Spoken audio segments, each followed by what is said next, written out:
menetapkan Mas Gibran sebagai calon wakil presiden Pak Prabowo itu diharapkan dapat menginspirasi lahirnya pemimpin-pemimpin muda. Jadi lupakan Mas Gibran adalah anak presiden. Gibran Raka Buming Raka sebagai calon wakil presiden dari koalisi Indonesia Maju. Bahwa satu-satunya alasan untuk menarik Gibran itu bukan karena dia anak muda, tapi karena dia anak presiden.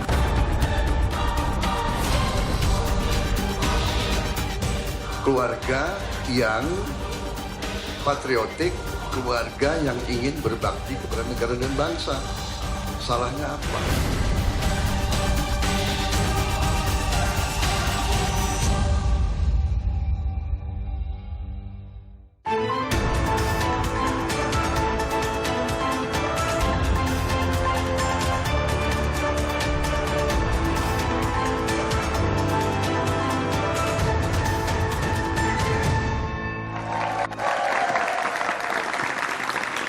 Selamat malam. Langkah Prabowo Subianto menggait putra sulung Presiden Joko Widodo, Gibran Raka Buming Raka sebagai pasangan di Pilpres tahun depan terus menjadi pembicaraan. Gibran melenggang usai Mahkamah Konstitusi membuat putusan yang menuai kontroversi. Putusan yang dinilai syarat kepentingan karena Anwar Usman, paman Gibran, ikut ambil bagian. Prabowo dan koalisi pendukungnya menyatakan Gibran dipilih karena bisa mewakili anak muda. Benarkah demikian? Atau jangan-jangan Gibran dipilih karena bisa menggaransi kemenangan karena ada Presiden Jokowi di dalam barisan? Kita akan membahasnya bersama sejumlah narasumber. Ada Muhammad Romahur Muzi, Ketua Majelis Pertimbangan P3, Bung Romi, selamat malam. Hadir pula Mardani Alisera, Ketua DPP PKS yang hadir via Zoom. Selamat malam, Bung Mardani. Hadir pula Dave Laksono, Ketua DPP Partai Golkar. Bung Dave, selamat malam. Dan Habibur Rahman, Wakil Ketua Umum Partai Gerindra. Bung Habib, selamat malam. Hadir pula teman-teman mahasiswa dari Universitas Budi Luhur, UPN Veteran Jakarta, Politeknik Negeri Jakarta, UIN Jakarta, dan Unika Atmajaya. Saudara, inilah dua arah. Saya Friska Clarissa.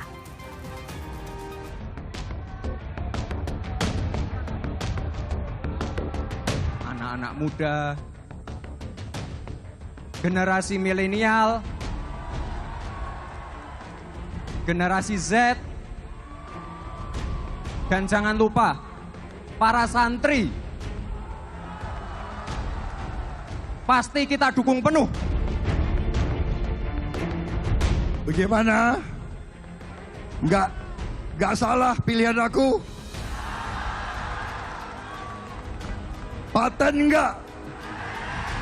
Paten enggak wakil presiden kita? Terlalu muda enggak? Gue terlalu tua enggak? Sanjungan demi sanjungan disampaikan bakal capres Prabowo usai Gibran Raka Buming Raka menyampaikan pidato perdananya sebagai bakal cawapres. Tidak hanya sanjungan, Prabowo juga mengungkit sindiran yang ditujukan padanya maupun Gibran soal usia maju di Pilpres. Usia Gibran yang masih muda dinilai mampu mewakili kalangan muda. Bahwa harapan kita, Mas, ya, jadi Gibran ini betul-betul nanti akan menjadi inspirator lahirnya pemimpin muda, dan kami punya keyakinan akan ada sambutan dari generasi muda di bawah 40 tahun. Beberapa nama yang dinilai mewakili kalangan muda sempat muncul. Sebut saja Ketua Umum Partai Demokrat Agus Harimurti Yudhoyono. Tapi pilihan Prabowo akhirnya jatuh pada putra sulung Presiden Jokowi, Gibran. Sejumlah kalangan menilai sosok Gibran sebagai anak presiden ternyata lebih dominan daripada citranya sebagai anak muda. Sebenarnya kan keliru juga kalau kita maknai bahwa ini membuka jalan untuk anak muda. Nah, kita harus lihat core-nya. Anak muda ini adalah anak muda yang punya privilege. Kalau Anda tidak punya paman hakim MK, tidak punya ayah seorang presiden, Anda tidak mungkin juga umur 36 tahun jadi calon wakil presiden. Publik itu menangkap dengan jelas kalau menurut saya. Bahwa satu-satunya alasan untuk menarik Gibran itu bukan karena dia anak muda, tapi karena dia anak presiden. Nah, sekarang pasangan Prabowo Gibran sudah resmi mendaftar sebagai peserta pemilu di KPU. Dan janjinya Gibran pun mendukung anak muda berkiprah mulai digaungkan. Tapi benarkah upaya Gibran di Pilpres atas nama anak muda? Atau demi kuasa? Kita juga sudah kehadiran panelis malam hari ini, Ferry Amsari, pakar hukum tata negara. Bung Ferry, selamat malam. Pertanyaan pertama saya ke Bung Habib dulu. Menjawab tadi apa yang ada di tayangan, juga pertanyaan dari publik. Jadi kehadirannya Mas Gibran akhirnya jadi pendamping Pak Prabowo karena anak muda berpotensi atau ada faktor utama Pak Jokowi yang dominan? Ya, pertama kita perlu meluruskan ya apa yang diklaim sebagai pendapat publik ya. Karena mata dan hati kita juga tidak boleh tertutup terhadap pendapat yang sebaliknya. Terhadap masyarakat yang mensyukuri putusan MK, kemudian anak-anak muda yang berterima kasih kepada MK sehingga memungkinkan perwakilan mereka bisa maju dalam kontestasi yang sangat-sangat prestis ini ya. Dan orang-orang sebagian besar masyarakat yang melihat esensi dari apa yang tadi disebut kontroversi putusan MK. Esensinya adalah sekarang terbuka kesempatan kepada kaum muda untuk maju dalam kontestasi Pilpres tanpa mengganggu, tanpa menghalangi orang-orang lainnya, kelompok-kelompok lainnya itu. Nah, kalau dipertentangkan apakah ya menggait Gibran ini demi kepentingan kekuasaan atau kepentingan untuk mengakomodir generasi muda, saya pikir itu pertanyaan yang salah sejak logikanya ya. Sejak dasar disusunnya pertanyaan. Kenapa? Itu logikanya sudah salah karena nggak bisa dipertentangkan. Kalau kita ingin mengabdi kepada rakyat, ingin memperjuangkan kepentingan rakyat, tentu kita harus berkuasa, kita harus memiliki kekuasaan. Dan kalau ingin berkuasa, tentu kita harus memilih strategi, ya strategi antara lain juga macam-macam. Dan ini adalah pertemuan semua hal tersebut. Dipilihnya Gibran adalah berdasarkan masukan dari banyak sekali masyarakat ya, baik kader Gerindra, kemudian juga relawan yang mengusulkan nama Mas Gibran. Ya, dilihat beliau memang sosok anak muda yang berkarakter, ya, berprestasi. Oke, jadi ya, tidak bisa dipertentangkan, tapi itu titik temu begitu ya, Bang Habib. Oke. Bentar dulu, dikit lagi ya, sehingga bisa dikatakan tidak ada pertentangan harus memilih bahwa untuk menggait anak muda atau hanya kepentingan kekuasaan, bukan, nggak sampai di situ. Kepentingan kekuasaan untuk ya memperjuangkan kepentingan rakyat, kurang lebih begitu. Oke, tepuk tangan untuk Bung Habib tadi. Kalau dari Bung Romi gimana tadi? Strategi dari Bung Habib tidak bisa dipertentangkan. Ya, kalau saya sih kembali kepada penyampaian kelompok-kelompok masyarakat sipil. Ada satu aplikasi ya, salah satu analis social network analysis ya, yang namanya Drone Emprit, yang di situ memotret bahwa antara sentimen positif dan negatif, sentimen positif terhadap naiknya Mas Gibran itu muncul dari partai-partai Koalisi Indonesia Maju. Dan sentimen negatif itu muncul dari kelompok-kelompok masyarakat sipil. Hampir minim sekali dari kelompok partai-partai yang ada di koalisi selain Koalisi Indonesia Maju. Artinya kalau kita berbicara suara publik, suara kelompok pro-demokrasi, suara masyarakat sipil, bisa dikatakan bahwa merekalah yang justru menyuarakan hati nurani rakyat. Bahwa Mas Gibran kalau bukan seorang anak presiden tidak akan dipilih. Yang kedua, putusan Mahkamah Konstitusi.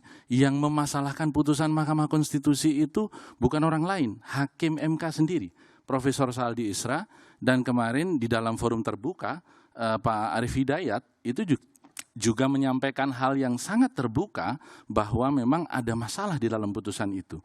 Yang ketiga, kita tahu persis, saya kira Bung Habib ini kan seorang yang memiliki latar belakang hukum. Ada satu adagium atau kaidah hukum, nemo iudex in causa sua. Tidak boleh mengadili seseorang yang memiliki konflik kepentingan. Sementara Undang-Undang Kekuasaan Kehakiman kita, pasal 17 dan 18, memerintahkan seluruh kekuasaan kehakiman, yaitu hakim yang berada di bawah Mahkamah Agung dan hakim di bawah Mahkamah Konstitusi, untuk tidak terlibat langsung di dalam proses pengambilan keputusan, dan jika itu dilakukan, maka keputusan itu tidak sah. Jadi sesungguhnya Mahkamah Konstitusi itu memiliki mekanisme untuk itu. Oke, Bung Habib. Ya agak repot, tidak sebanding saya, mohon maaf, saya dokter hukum ya, berbicara dengan Mas Romi yang mungkin ya memahami tidak secara akademis ya semua yang disampaikan tadi, bahwa saya hanya mengutip pendapat pakar tata negara yang sudah menyampaikan banyak sekali hal. Dibantah. Saya ya. bukan orang hukum. Sudah banyak sekali dibantah, bahkan dalam putusan Mahkamah Konstitusi itu tersendiri.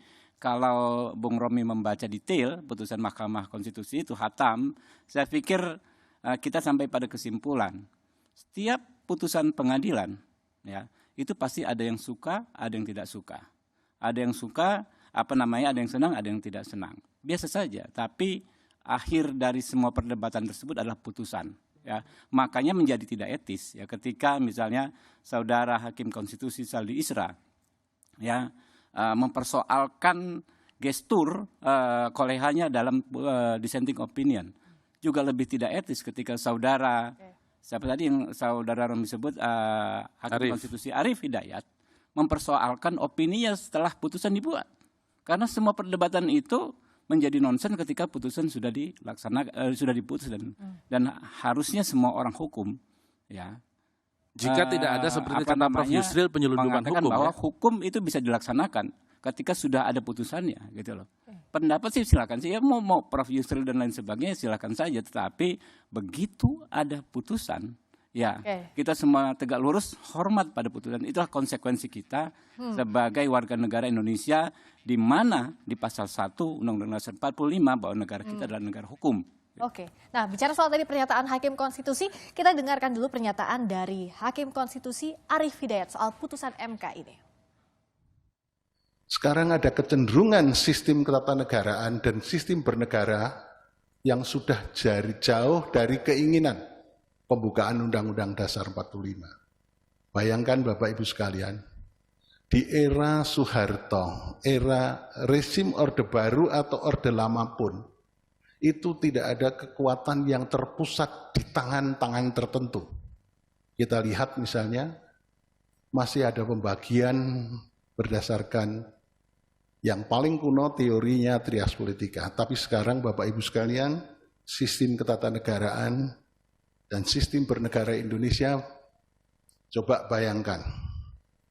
Dia mempunyai partai politik, dia mempunyai tangan-tangan di bidang legislatif, dia mempunyai tangan-tangan di bidang eksekutif, sekaligus juga dia mempunyai tangan-tangan di bidang yudikatif.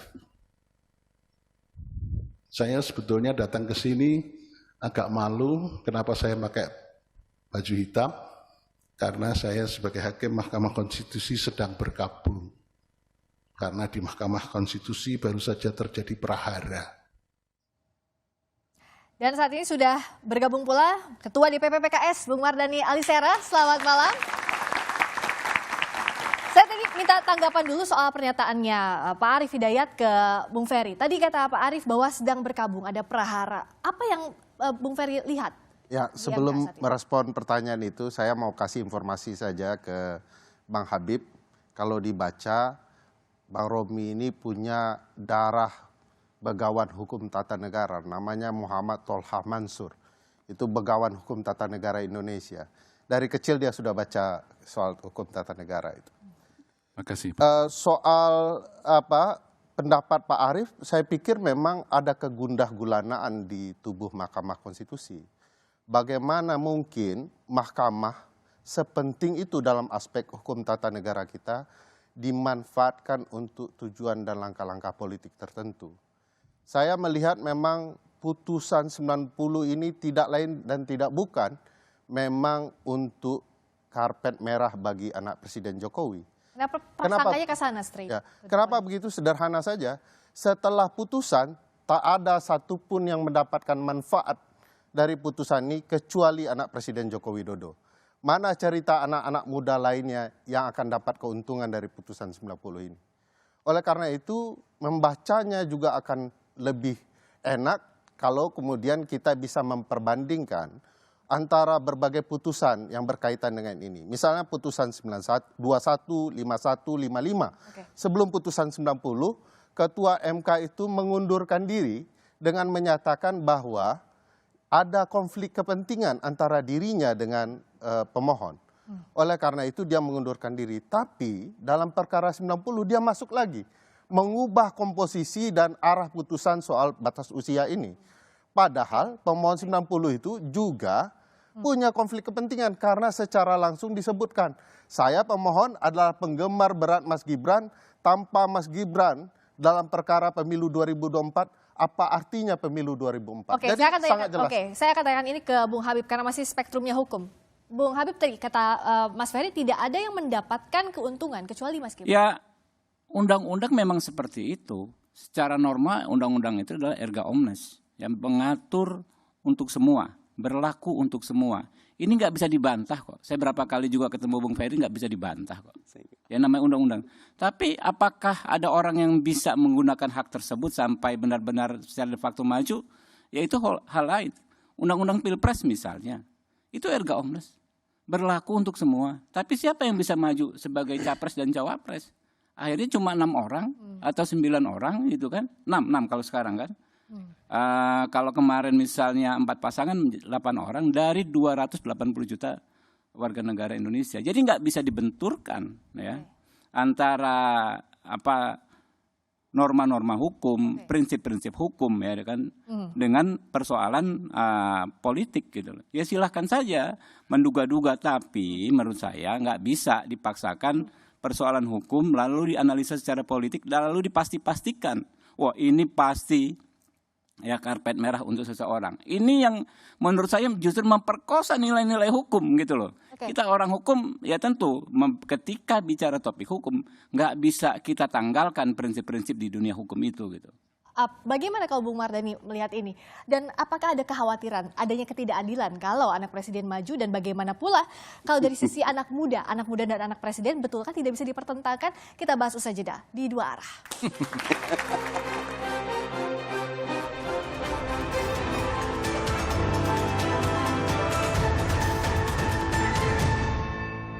Masih di Dua Arah, saya ke Bung Mardhani dulu. Apa iya kalau anak presiden ikutan ada potensi ketidakadilan seperti yang Bung Mardhani pernah sampaikan? Karakter masyarakat kita tuh feodalnya masih kuat, itulah. Karakternya tuh ketika pimpinan maju tanpa diperintahkan pun anak buah pengen segera membantu dan menunjukkan hasil dan karyanya.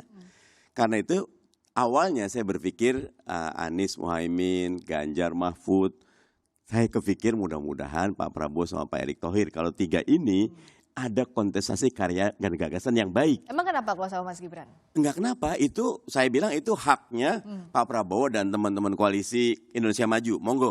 Tetapi ketika Gibran masuk, saya sedihnya distorsi diskusinya tidak kepada karya dan gagasan, tapi masuk politik dinasti, masuk karpet merah, Bung Ferry tadi bilang buat figur tertentu, padahal kita juga perlu memberi hak kepada Gibran seperti apa nanti ke depannya. Kalau demi kuasa atau demi anak muda nanti kita lihat dalam konteks selanjutnya. Tetapi pandangan saya antara keputusan MK yang sangat di ujung dengan keputusan mengajukan Gibran, wajar kalau publik berprasangka ada konektivitas dan ada hal-hal yang perlu untuk diungkap. Oke, apakah ia ada prasangka?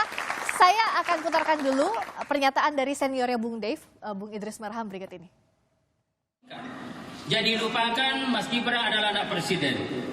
Tetapi mari kita kedepankan Mas Gibran adalah seorang pemuda, generasi muda yang tampil dengan segala risiko ingin menginspirasi lahirnya pemimpin-pemimpin muda ke depan, dan tentu berproses. Paling tidak mulai sekarang. Lupakan kalau Mas Gibran anak presiden, tapi kayaknya masih ada prasangka nih dari Bung Mardhani, Bung Dave. Ya, gini, kalau hanya kita terperangkap dalam diksi politik Gibran seorang anak presiden, apa bedanya dengan ketika presiden RI maju untuk periode keduanya? Ya.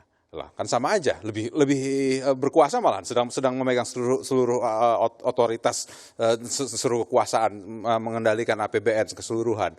Nah, itu bukankah lebih bisa dikatakan, kalau dikatakan abuse of power, apakah itu tidak lebih abuse of power?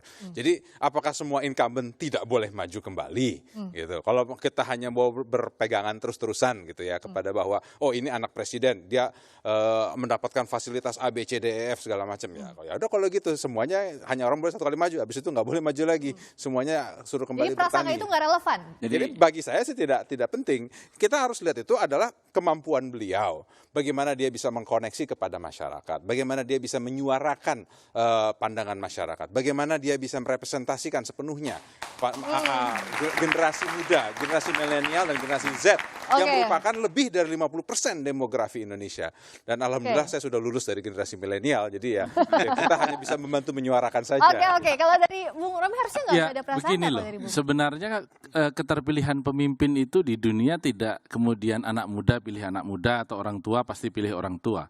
Orang akan kembali kepada kualitas. Jadi perdebatan soal muda atau tua itu tidak relevan sebenarnya.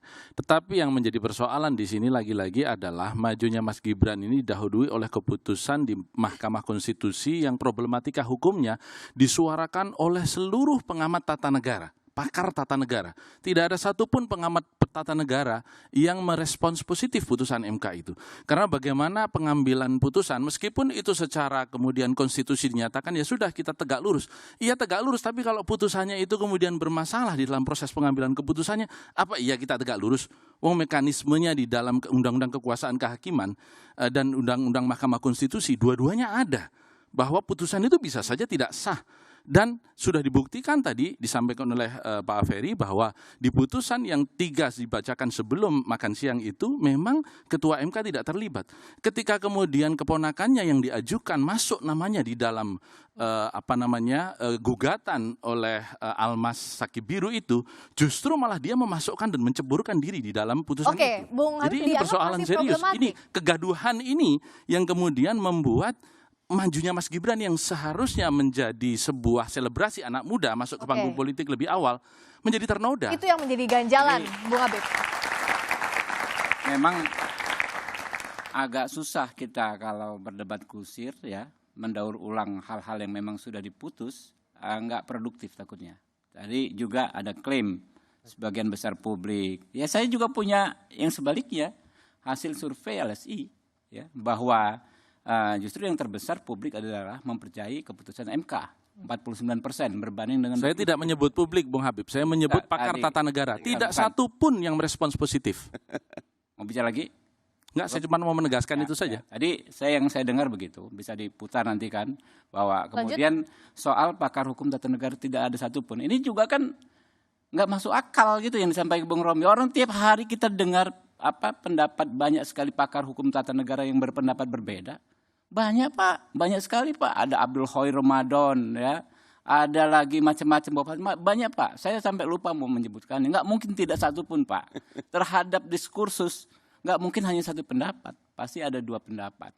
Jadi kita nggak perlu berdebat kusir soal begitu. Jadi ke depan, saya sih terima kasih ke Ustadz Mardani ya, Ustadz saya ini, beliau nih ya, soal bagaimana kita mencegah potensi abuse of power. Sama tadi disampaikan Bung Dev ya. Bahkan kita mengizinkan seorang presiden maju untuk kedua kalinya.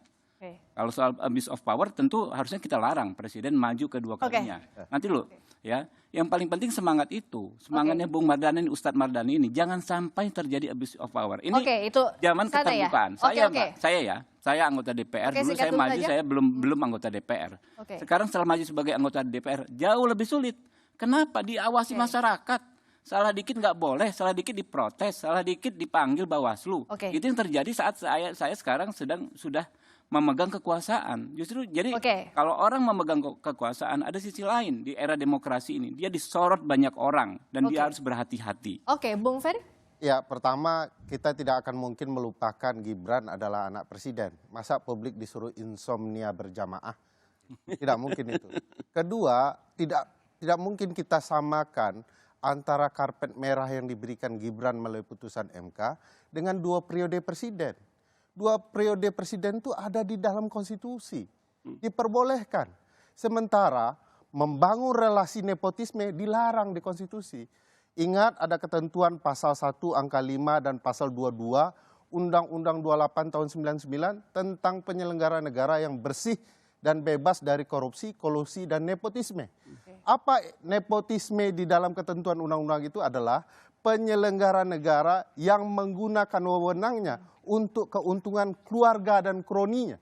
Bahkan di pasal 22, tunggu Pak, pasal ini ada 22 kejahatan ini. Dikatakan Kejahatan. bahwa nepotisme Anda memotong pasal. dipidanakan. Anda memotong pasal. Silakan buka ketentuan undang-undang. Ini culas Harus ini, diingat ini. bahwa ketentuan Pak, sadar, pasal Pak. 6 Istighfar, Pak. Undang-Undang Dasar Istighfar. 1945 mengatakan bahwa syarat-syarat menjadi calon presiden diatur dalam undang-undang dan selama putusan MK selalu bicara ini hak pembentuk undang-undang. Harus diingat tunggu sedikit lagi bahwa Gerindra termasuk partai yang setuju agar usia calon presiden 40 tahun. Kenapa sekarang berbeda? Karena kepentingannya berbeda. Oke, Bung Habib. Jadi Bung Ferry ini jangan-jangan jadi pengamat yang nendang bola gitu loh.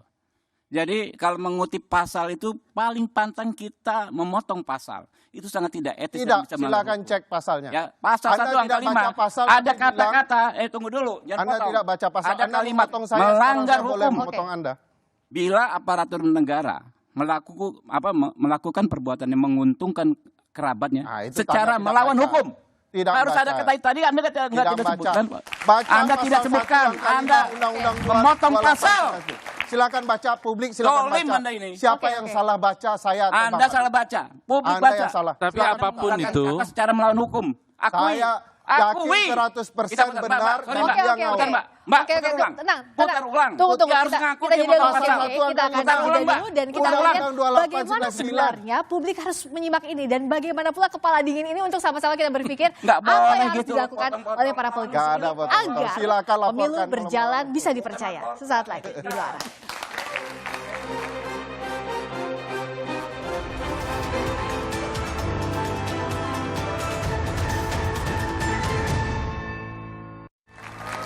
Masih di Dua Arah, Bung Habib, kenapa aturannya semestinya sudah tidak diotak-atik lagi? Kenapa? Kenapa peraturannya semestinya tidak usah diotak-atik dipermasalahkan? Kan nanti dulu kita baca dulu nih ya. Pasal 1 angka 5. Undang-Undang 28 tahun Monggo, 99. silakan. Sekalian pasal 22-nya, Bang. Nanti dulu. Boleh saya ngomong nggak? Oke, monggo Pak Ferry gantian duluan. ya. Pak Ferry duluan yang ngomong. Bang Habib, lanjut. Ya kan, nepotisme adalah perbuatan penyelenggara negara secara melawan hukum yang menguntungkan kepentingan keluarganya dan atau kroninya di atas kepentingan masyarakat bangsa dan negara. pas. Itu. Enggak, Masuk sorry, pasal nanti dulu. Kalau Anda mau ngomong silakan, tapi saya belum Satu selesai. ya biar kedengeran, kan? Bung Habib. Jadi itu yang saya koreksi dari Pak Ferry ini. Ketika mengutip pasal 1 angka 5, beliau tidak menyebutkan melawan hukum. Lalu berkeras bahwa tidak ada kata melawan hukum itu. Silakan diputar saja perdebatan kami tadi. Ya kan? Nggak apa-apa kita saling koreksi. Ya. Nah, yang paling penting menurut saya, muaranya akhirnya ini adalah kita. Soal bagaimana tidak terjadi abuse of power. Daripada kita memperdebatkan kata ke kata, susah lah. Ya kan? Apa namanya, tafsir-menafsir kata. Yang penting bagaimana kita mengawasi pelaksanaan kontestasi ini jangan terjadi abuse of power. Saya katakan tadi, saya Habibur Rahman, saya maju 2019 sama Pak Ustadz Mardani. Enak sekali Pak, Mbak. Nggak diawasi masyarakat dan lain sebagainya. Sekarang kita salah dikit disuratin, diprotes, ya kan? Dipanggil Bawaslu, diawasi oleh masyarakat, ya, diingatkan oleh masyarakat, gitu kan? Nah, jadi ketika orang memegang kekuasaan ada dua sisi. Di satu sisi mungkin bisa lebih mudah karena ada anggaran, ada program dan lain sebagainya. Tapi di sisi lain kita bagaikan di ruang kaca. Negara kita negara demokrasi. Jadi jangan sampai ada abuse of power, itu yang harus diawasi. Pertama, semakin beliau bacakan ketentuan pasal 1 angka 5 itu semakin cocok dengan peristiwa ini. Apalagi kalau dibacakan pasal 22 akan terkena dampak pidana. Dalam setiap tindak pidana pasti ada pelanggaran etik. Kalau mau dibacakan lagi, baca sekaligus Undang-Undang Kekuasaan Kehakiman. Hakim azas nemo iudec in causa sua itu jelas di dalam Undang-Undang Kekuasaan Kehakiman. Kalau dia ada relasi keluarga dengan pihak yang perkara, ke atas, ke bawah, ke samping, dia wajib untuk mundur. Kenapa tidak dilakukan? Kenapa tidak memperjuangkan etik? Kenapa tidak menghormati benchnya Mahkamah Konstitusi? Kenapa demi keluarga dan kroni dapat keuntungan? Siapa yang dapat keuntungan dari putusan Mahkamah Konstitusi kalau bukan keluarga dan kroni dari Yang Mulia Ketua Oke, Bung Dave, bagaimana menguruskan ini, Bung Dave? Bung Dave? Ayo dong, ini kan dengan saya debatnya, ya saya boleh dong ngomong dong, ya. Bung Dave, jadi Baik, ngambilnya Bung justru- Habib ya yang mintanya ya. Silakan, ya. Oke, silakan lanjut. Justru semakin kita membaca seluruh ketentuan yang disampaikan oleh Bung Ferry tadi, dan juga dengan mengacu kepada praktek ya, ketatanegaraan yang sudah berlaku di Mahkamah Konstitusi, semakin kuat argumentasi bahwa tidak ada konflik of interest. Kita ingat, Hakim Konstitusi Saldi Isra, orang yang kemarin saya lihat kok kayak sok pahlawan ya. Di tahun 2020 saya Habibur Rahman ikut dalam Komisi 3 yang mengesahkan Undang-Undang Nomor 7 tahun 2020. Ada ketentuan ya, salah satu pasal bahwa memungkinkan Saldi Isra ya, yang waktu itu belum 55 tahun terus menjabat dan bahkan dapat diskon ya, tambahan kekuasaan 5 tahun dari tadi 2 periode menjadi 15 tahun. Oke.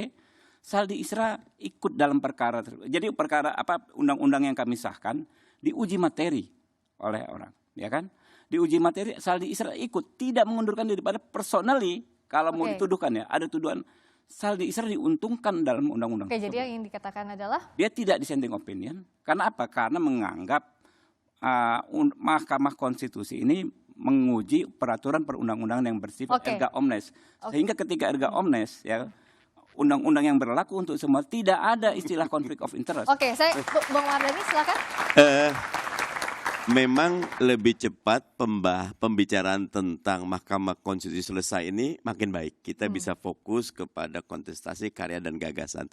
Tetapi kejadian di Mahkamah Konstitusi memang merupakan sebuah catatan hukum yang bold sekali. Karena kalau teman-teman semua lihat kan 4 menolak ya, 3 menerima, 2 menerima dengan catatan levelnya gubernur.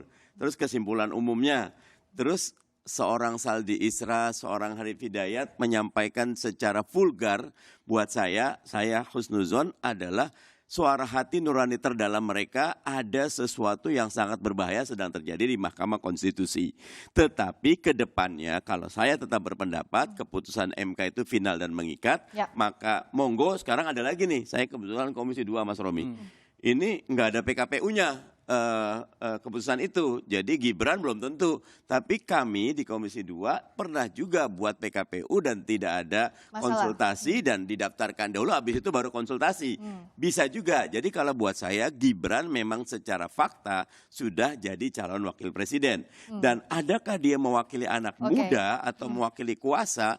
Sejarah nanti akan membuktikan. Tetapi saya setuju sama Bang Habib. Abuse of power-nya hati-hati sekali karena peluang ya semua digunakan kekuasaan. Gibran ini anak muda yang bagus, tetapi kalau kita lihat banyak sekali waktu itu datang tokoh nasional datangnya ke Solo. Itu tidak akan terjadi kalau dia bukan anak presiden. Hati-hatinya agar tidak ada abuse of power gimana, Bung Dave?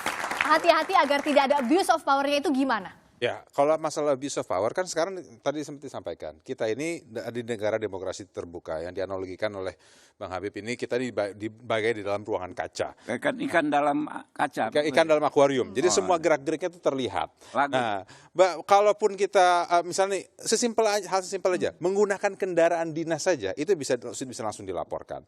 Apalagi kalau menggunakan kegiatan produk-produk lainnya ataupun menggunakan fasilitas-fasilitas lainnya yang lebih besar. Nah, apalagi kalau yang sempat ditakutkan, dikhawatirkan, akan menggunakan aparat penegak hukum lah, menggunakan kekuatan-kekuatan yang besarnya. Nah, sekarang ini di era demokrasi terbuka, semuanya itu bisa termonitor langsung oleh masyarakat. Apalagi yang mengawasinya lawan politiknya model-model kayak yang di seberang sana. Ini ngeri-ngeri, tajam pandangannya. Ini dengan Superman aja kalah ini X-ray visionnya. Jadi saya katakan nyaris kecil sekali. Kalau bahkan nyaris tidak ada potensi abuse of power tersebut. Ada fakta lain di DPR rata-rata anak bupati, istri bupati, atau mantu bupati, peluang terpilihnya lebih besar dan angkanya sangat tinggi. Angkanya sangat tinggi. Gimana Itu soal kan ini? tergantung Saya ketemu bagaimana beberapa anak muda kita ketika saya cek, oh calonnya ternyata itu ada latar ya, belakangnya. kembali lagi lawan politik itu seperti apa? Bagaimana dia tuh bisa meyakinkan masyarakat. Sekarang ini generasi milenial dan generasi Z itu sudah sangat melek. Informasi itu sudah sangat tersebar luas ya. Walaupun BTS belum semuanya terbangun, tapi informasi itu sudah semua tersebar dengan cepat. Jadi nggak perlu dikhawatirkan lagi. Dan apalagi semuanya dilakukan secara terbuka. Tapi fakta itu kenyataan bahwa mereka yang punya privilege biasanya punya peluang menang yang besar. Dan saya tambahkan sedikit Mbak Friska, anyway, nepotisme itu dari nepos. Nepos itu artinya keponakan. Makanya nephew dalam bahasa Inggris artinya keponakan. Wah, ini disambung. Nah, itu namanya cocok logi. Kita Cocok logi. oh, ini namanya cocok logi. Tapi kita lanjutkan lagi. Gimana agar pemilu kedepannya bisa dipercaya, tidak ada kecurigaan satu sama lain? Usai jeda di dua arah.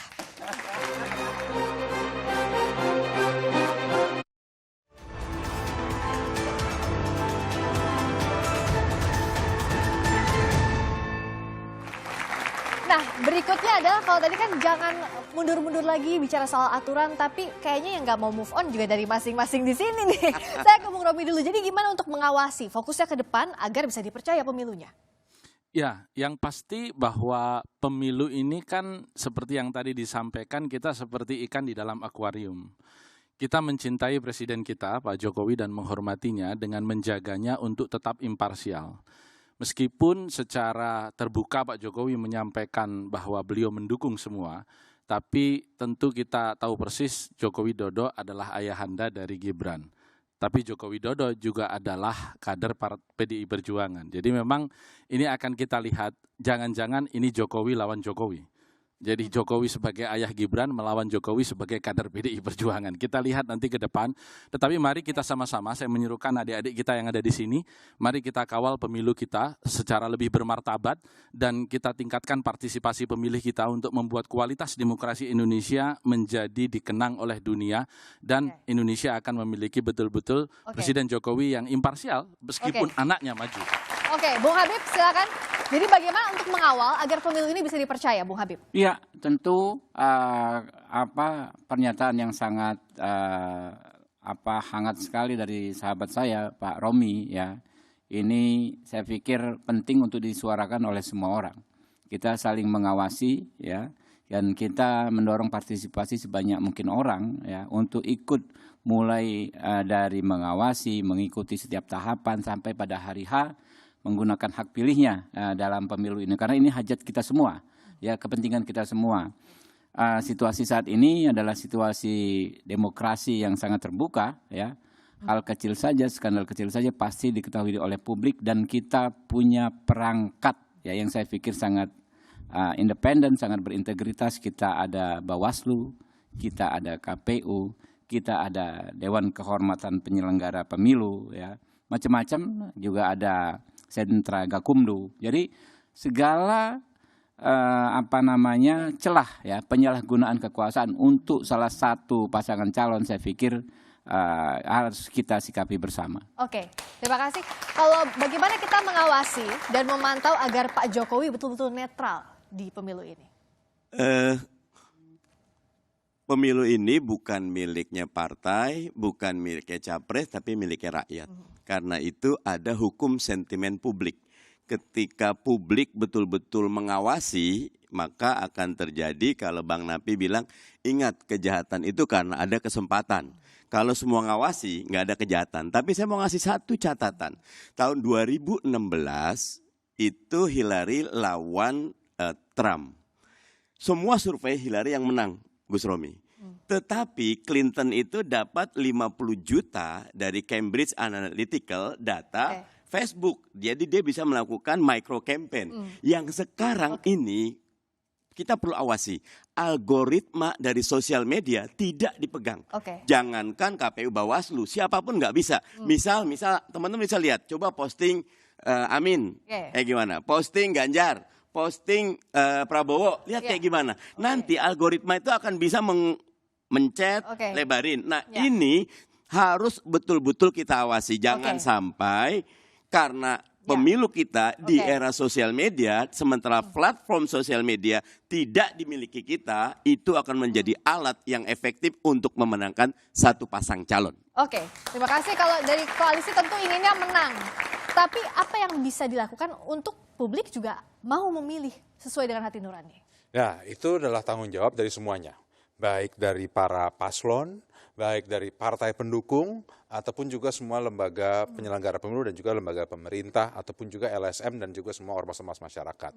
Untuk pertama, agar masyarakat jangan sampai antipati terhadap sistem pemilu itu sendiri. Karena kita lihat ya, dari awal era reformasi pemilu pertama tahun 99 hingga terakhir 2019, itu terjadi tren penurunan akan jumlah pemilih. Ya, jumlah pemilih. Nah, itu berarti ada jumlah pemilih yang datang ke TPS nyoblos. Nah, itu persentasenya semakin menurun. Nah, itu kenapa? Ya karena antipati terhadap hasilnya pemilu seperti apa, apakah itu karena berbagai macam kasus yang mendera sejumlah tokoh politik. Nah, hal inilah yang harus terus kita bisa kesampingkan dan untuk kita sadarkan dan ingatkan masyarakat bahwa untuk memastikan pemerintahan itu memiliki legitimasi yang kuat dan juga berjalan dengan baik, masyarakat harus datang ke TPS, meluangkan waktu yang dimana diberikan hari libur untuk datang memilih sesuai dengan hati nurani panggilannya masing-masing. Oke, saya ke Bung Ferry. Apa ada kemungkinan Pak Jokowi ini turun tangan untuk memenangkan Gibran? Dan bagaimanapun untuk memastikan kecurigaan itu tidak terjadi? Ya, dalam ilmu politik ada satu buku penting yang berjudul The Prince karya Machiavelli. Di sana dituliskan dan diajarkan kepada banyak politisi bahwa segala cara dimungkinkan dilakukan untuk menang. Tapi kita adalah negara hukum, pegangan kita konstitusi. Politisi bisa bicara A hari ini dan bisa bicara B besok hari. Tapi kalau kita taat kepada konstitusi, maka semuanya akan berjalan dengan baik. Sulit menghindari relasi kepentingan antara presiden dan anaknya. Bagaimanapun itu darah kandungnya. Dia akan melakukan segala upaya untuk mewujudkan itu. Kemenangan dan lain-lain. Oleh karena itu, gunakanlah mata dan hati nurani kita untuk mengawasi pemilu kita. Semua orang bisa salah, tapi tidak boleh mengulangi kesalahan karena kerugiannya akan didera oleh publik. Oleh karena itu, publik mari awasi pemilu kita. Terima kasih Bung Ferry. Saudara, negara ini didirikan oleh para pemuda Soekarno, Muhammad Hatta, Syahrir, Tan Malaka, dan masih banyak nama lainnya. Mereka berjuang sekuat tenaga demi kemerdekaan bangsa, bukan demi diri sendiri atau keluarga.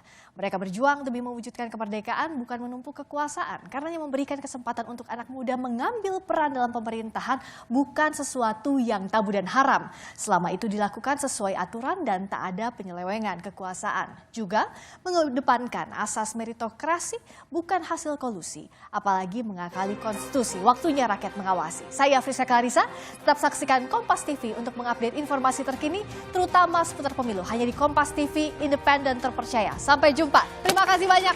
Terima kasih banyak. Bung Habib, terima kasih banyak. Terima kasih.